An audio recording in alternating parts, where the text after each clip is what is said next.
ನಾಳೆ ರಾಜ್ಯದ 25ನೇ ಸಿಎಂ ಆಗಿ ಡಿ.ಕೆ. ಶಿವಕುಮಾರ್ ಅವರು ಪ್ರಮಾಣ ವಚನವನ್ನು ಸ್ವೀಕರಿಸ್ತಾ ಇದ್ದಾರೆ. ಲೋಕಭವನದಲ್ಲಿ ಈ ಪ್ರಮಾಣ ವಚನ ಕಾರ್ಯಕ್ರಮಕ್ಕೆ ಸಂಪೂರ್ಣವಾಗಿ ಸಿದ್ಧತೆಗಳನ್ನ ಈಗಾಗಲೇ ಶುರುವಾಗಿರುವಂಥದ್ದು. ಲೋಕಭವನದ ಮುಂಭಾಗದಲ್ಲಿ ಸಂಪೂರ್ಣವಾಗಿ ಮಧುವಣಗಿತ್ತಿಯಂತೆ ಶೃಂಗಾರಗೊಂಡಿದೆ. ನೀವು ನೋಡ್ಬೋದು, ಈಗಾಗಲೇ ಲೋಕಭವನದ ಮುಂಭಾಗದಲ್ಲಿ ಒಂದು ಬೃಹತ್ ಕಮಾನುಗಳನ್ನು ಹಾಕಿದ್ದಾರೆ. ಬಣ್ಣ ಬಣ್ಣದ ವಸ್ತ್ರಗಳನ್ನು ಅಲಂಕರಿಸಿ ಈ ಕಮಾನುಗಳನ್ನು ಈಗಾಗಲೇ ನಿರ್ಮಾಣವನ್ನು ಮಾಡಲಾಗಿದೆ. ನಾಳೆ ಸಂಜೆ 4:05ಕ್ಕೆ ಸರಿಯಾಗಿ ಡಿ.ಕೆ. ಶಿವಕುಮಾರ್ ಅವರು 25ನೇ ಸಿಎಂ ಆಗಿ, ರಾಜ್ಯದ 25ನೇ ಸಿಎಂ ಆಗಿ ಪ್ರಮಾಣ ವಚನವನ್ನು ಸ್ವೀಕರಿಸ್ತಾರೆ. ಆದರೆ ಈ ಬಾರಿ ಡಿ.ಕೆ. ಶಿವಕುಮಾರ್ ಅವರು ತಮ್ಮ ಜ್ಯೋತಿಷ್ಯದ ಸಲಹೆಯಂತೆ ಸಂಪೂರ್ಣವಾಗಿ, ಅದರಲ್ಲೂ ಕೂಡ ವಿಭಿನ್ನವಾಗಿ ಪ್ರಮಾಣ ವಚನವನ್ನು ಸ್ವೀಕರಿಸಲಿಕ್ಕೆ ಈಗಾಗಲೇ ಸಿದ್ಧತೆಯನ್ನು ಮಾಡಿಕೊಳ್ಳಲಾಗಿದೆ.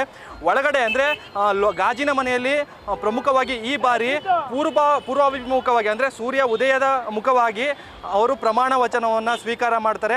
ಆ ವೇದಿಕೆಯಲ್ಲಿ ಸುಮಾರು 20 ಜನ ಅಂದರೆ ಆಸನಕ್ಕೆ ವ್ಯವಸ್ಥೆ ಅಂದರೆ ಸುಮಾರು 20 ಜನಕ್ಕೆ ಆ ವೇದಿಕೆಯ ಮೇಲ್ಗಡೆ ಈಗಾಗಲೇ ಆಸನದ ವ್ಯವಸ್ಥೆಗಳನ್ನು ಮಾಡಲಾಗಿದೆ.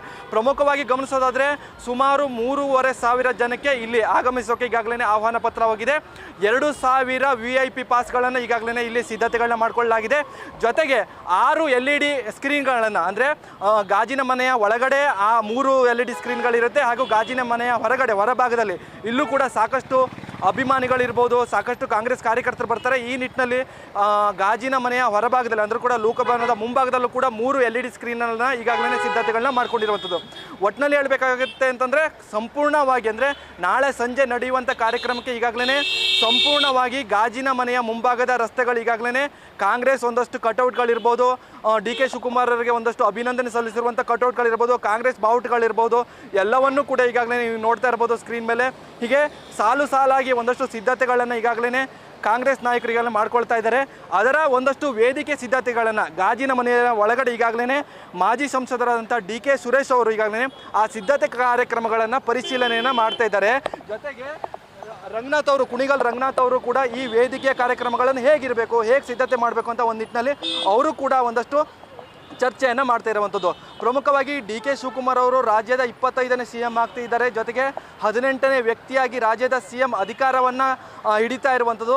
ಈ ನಿಟ್ಟಿನಲ್ಲಿ ಒಂದು ಅದ್ಧೂರಿಯಾಗಿ, ಜೊತೆಗೆ ಒಂದು ವಿಭಿನ್ನವಾಗಿ ಒಂದಷ್ಟು ರಾಜ್ಯದ ಜನರ ಸೆಳೆಯುವಂಥ ನಿಟ್ಟಿನಲ್ಲಿ ಒಂದು ರೀತಿಯಾಗಿ ಡಿ.ಕೆ. ಶಿವಕುಮಾರ್ ಅವರು ಹೆಜ್ಜೆ ಆಗ್ತಿರುವಂಥದ್ದು. ಹೀಗಾಗಿ ಈ ಸಿದ್ಧತೆಗೋಸ್ಕರ ರಾಜಭವನದ ಮುಂಭಾಗದಲ್ಲಿ ಕಂಪ್ಲೀಟಾಗಿ ಅಂದರೆ ಪೊಲೀಸರ ಒಂದು ಬಿಗಿ ಬಂದೋಬಸ್ತ್ನಲ್ಲೂ ಕೂಡ ಒಂದಷ್ಟು ಸಿದ್ಧತೆಗಳನ್ನ ಮಾಡ್ಕೊತಾ ಇದ್ದಾರೆ.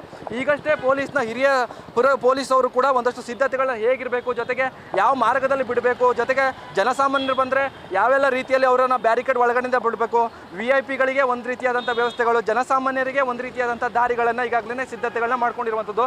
ಜೊತೆಗೆ VIP ಗಳು ಬರುವಂತಹ ವಾಹನಗಳಿಗೆ ಬೇರೆಡೆ ಪಾರ್ಕಿಂಗ್ ವ್ಯವಸ್ಥೆಗಳಿಗೆ ಈಗಾಗಲೇ ಸಿದ್ಧತೆಗಳನ್ನ ಮಾಡ್ಕೊಂಡಿದ್ದಾರೆ. ಈ ನಿಟ್ಟಿನಲ್ಲಿ ಯಾವುದೇ ರೀತಿಯಾದಂಥ ಸಮಸ್ಯೆಗಳು ಆಗದೇ ಇರೋ ರೀತಿಯಲ್ಲಿ ಈಗಾಗಲೇ ಪೊಲೀಸವರು ಕೂಡ ಒಂದಷ್ಟು ಸಿದ್ಧತೆಗಳನ್ನ ಮಾಡ್ಕೋತಾ ಇದ್ದಾರೆ. ಒಟ್ಟಿನಲ್ಲಿ ನಾಳೆ ನಡೆಯುವಂಥ ಕಾರ್ಯಕ್ರಮವನ್ನು ಒಂದು ವಿಜೃಂಭಣೆ, ಜೊತೆಗೆ ರಾಜ್ಯದ ಜನರಿಗೆ ಒಂದಷ್ಟು ಹಿತವಾಗುವ ನಿಟ್ಟಿನಲ್ಲಿ ಡಿ.ಕೆ. ಶಿವಕುಮಾರ್ ಅವರು ಜ್ಯೋತಿಷ್ಯರ ಸಲಹೆ ಮೇರೆಗೆ ಪ್ರಮಾಣ ವಚನವನ್ನು ಸ್ವೀಕರಿಸ್ತಾ ಇರುವಂಥದ್ದು. ಕ್ಯಾಮ್ರಾಮನ್ ಶಿವಾನಂದ್ ಜೊತೆ Ganapati, news first, Bengaluru. News first, ನಿರ್ಭೀತಿಯಿಂದ ನಿಮ್ಮ ಪರವಾಗಿ.